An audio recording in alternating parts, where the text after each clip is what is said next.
Sa pag-anunsyo ni Vice President Sara Duterte na tatakbo siya sa pagkapangulo, humingi rin siya ng tawad sa naging ambag daw niya kaya nanalo si Pangulong Bongbong Marcos. Bumuelta naman dito ang Malacanang sabay sabing may mga bagay na dapat unahing ihingi ng tawad ng Vice President. Balitang hatid ni Ian Cruz. Mahigit 2 taon pa bago ang eleksyon 2028. Ako si Sara Duterte. Tatakbo bilang Pangulo ng Pilipinas. Nagdeklara na si Vice President Sara Duterte na tatakbo siya sa pinakamataas na posisyon sa bansa. I offer my life, my strength, and my future in the service of our nation.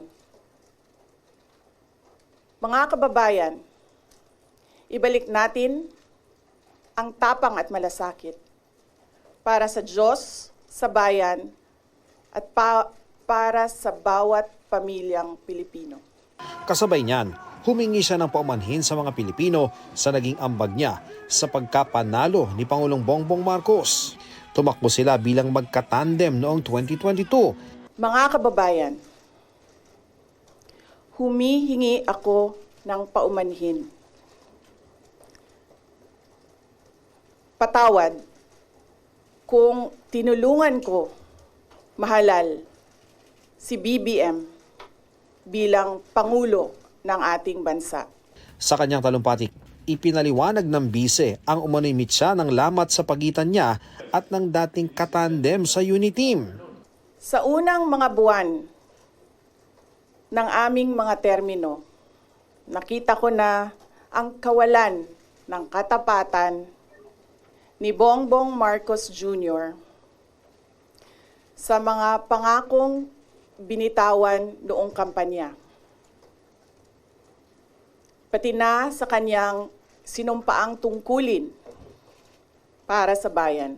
Dahil hindi ko kinaya na maging bahagi ng 2025 national budget na tadtad ng katiwalian.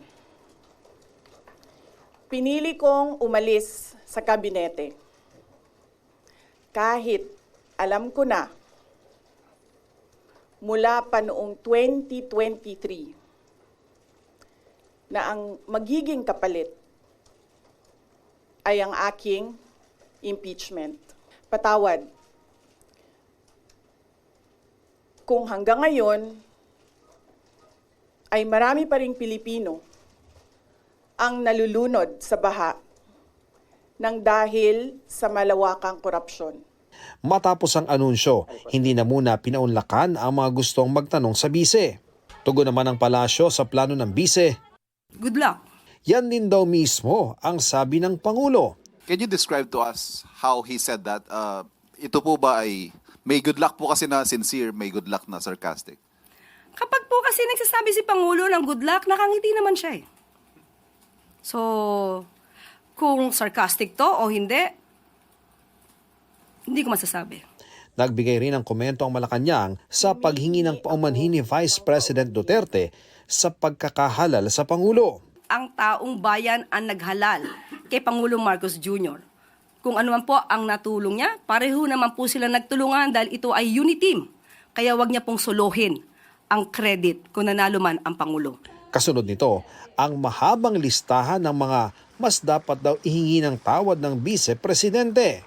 Pinag-uusapan po ba ang korupsyon, ang katiwalian? Siguro po dapat mauna muna na ihingi niya ng tawad kung ano man ang mga issue ng korupsyon at katiwalian at di umanong paglulustay ng confidential funds ng kanyang dalawang opisina at the time, OVP at ng DepEd. Dapat din daw humingi ng tawad ng bise para sa extrajudicial killings, sa pagbabanta sa buhay ng Pangulo, sa pagpapakalat ng fake news, sa palpak daw na pamamalakad sa DepEd at ang paninira raw sa administrasyon. Sinagot din ng palasyo ang mga banat ng bise na lubog sa baha ang bansa. Bagay na nangyari rin naman daw noong panahon ng kanyang ama. Inanunsyo ng bise ang desisyon nitong tumakbo sa pagkapangulo sa gitna ng kinakaharap na impeachment complaints at halos 1 linggo bago ang confirmation of charges hearing sa kaso ng amang si dating Pangulong Rodrigo Duterte sa International Criminal Court. Ian Cruz nagbabalita para sa GMA Integrated News.